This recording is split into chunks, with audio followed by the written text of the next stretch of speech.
Hello and welcome to SPYSCAPE, the headquarters for all things spy.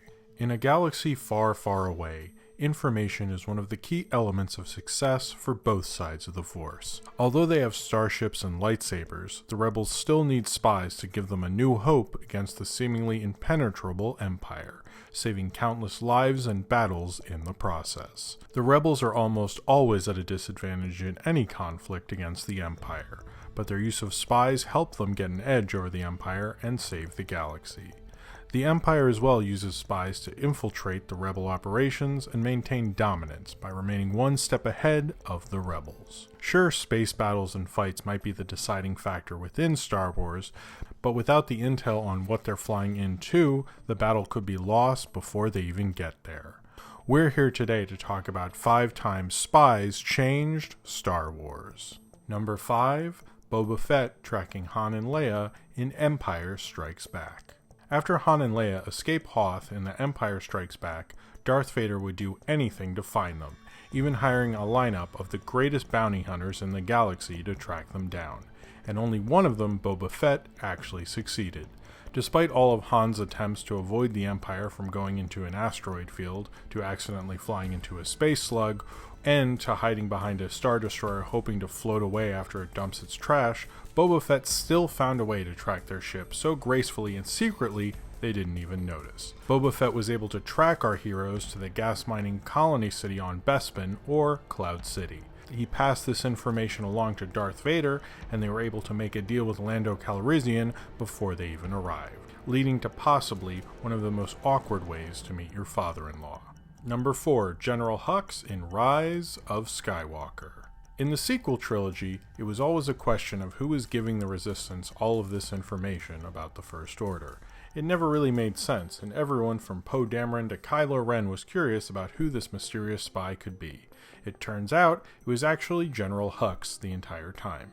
Sick of being second banana to Kylo Ren in the eyes of pretty much everyone he works with, I don't think anyone really ever respected Hux anyway, but it's clearly always bothered him. General Hux's grand plan was to hopefully become Supreme Leader, which Kylo Ren was at the time, but his hatred for Kylo Ren was always his primary motivation. He helped everyone escape the Star Destroyer to continue to find the Sith Wayfinder, although he was eventually figured out and killed for his treachery. Number 3, Fulcrum from Star Wars Rebels. A secret informant for the emerging Rebel Alliance in Star Wars Rebels, Fulcrum was a critical part of the OG Resistance. A codename passed from person to person, Fulcrum was a faceless ally helping to organize rebel strikes on Imperial cargo and critical Imperial targets. This literal cloak and dagger approach worked very well to keep both Fulcrum and the rebels protected in case any of them were captured. Once Fulcrum was revealed to be Ahsoka Tano, Anakin's former Padawan and all-around fan favorite from Season 1. The metaphorical codename torch was passed on to an unlikely ally with some truly iconic facial hair. ISB Agent Kallus.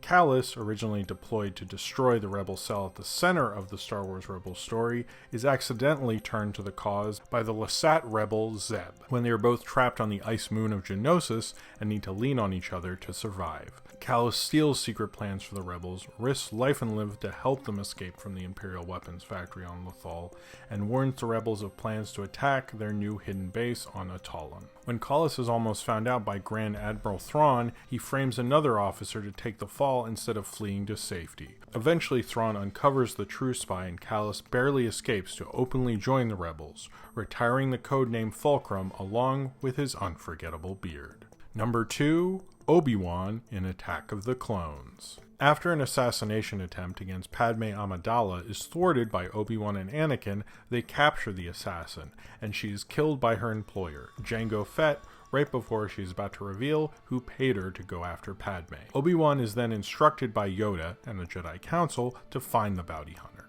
Obi-Wan's investigation leads him beyond the Outer Rim to the mysterious planet of Kamino, where he discovers an army of clones, the future stormtroopers, being produced for the Republic on the order of a dead Jedi, Cypher Dyas.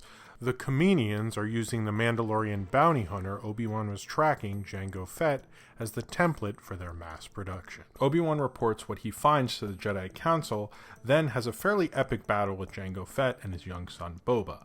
Obi-Wan doesn't really win, but he does manage to put a tracker on Jango's ship so that he can follow him to the planet of Geonosis. On Geonosis, Obi-Wan discovers that Count Dooku is developing a droid army for the Separatist movement, because Obi-Wan is really good at finding weird science experiment armies, apparently. He reports these findings to the Council and is captured by the Separatists.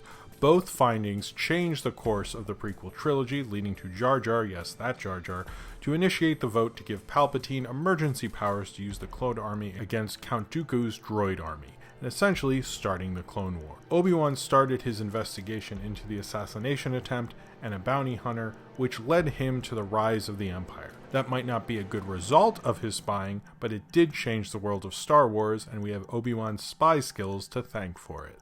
Number 1. The Death Star plans from Rogue One and Star Wars: A New Hope. The most famous and critical spy mission in all of Star Wars was getting the Death Star plans that gave the rebels the advantage during the Battle of Yavin. This was first referenced in A New Hope's opening crawl, as well as in preparation for the Battle of Yavin, and then further explained in Rogue One: A Star Wars Story. Thanks to Jyn Erso, Cassian Andor, and their Dirty Dozen-esque crew, the rebels acquire a critical piece of intel that completely shifts the tide of battle and is one of the most memorable scenes in cinematic history. Working from intel Jyn received from her father and reluctant Death Star architect Galen Erso, this band of rebels infiltrates an Imperial station on the planet Scarif to steal the schematics for the Empire's greatest weapon, and their greatest weakness. Galen Erso built an Achilles heel into the Empire's new toy, a Womp Rat-sized exhaust port that if hit at the correct angle would cause a chain reaction and destroy the Death Star with a single blow. Overcoming immense odds, the rebels of Rogue One put down their lives to make sure the plans and the Death Star's fatal flaw are transmitted safely into the hands of Princess Leia Organa, giving a new hope to the rebellion and setting up one of the greatest movie endings of all time. The Legend of Luke Skywalker, the triumph at the Battle of Yavin, and peace across the galaxy all started with a ragtag group of rebels who put their spy skills to the test and saved the day.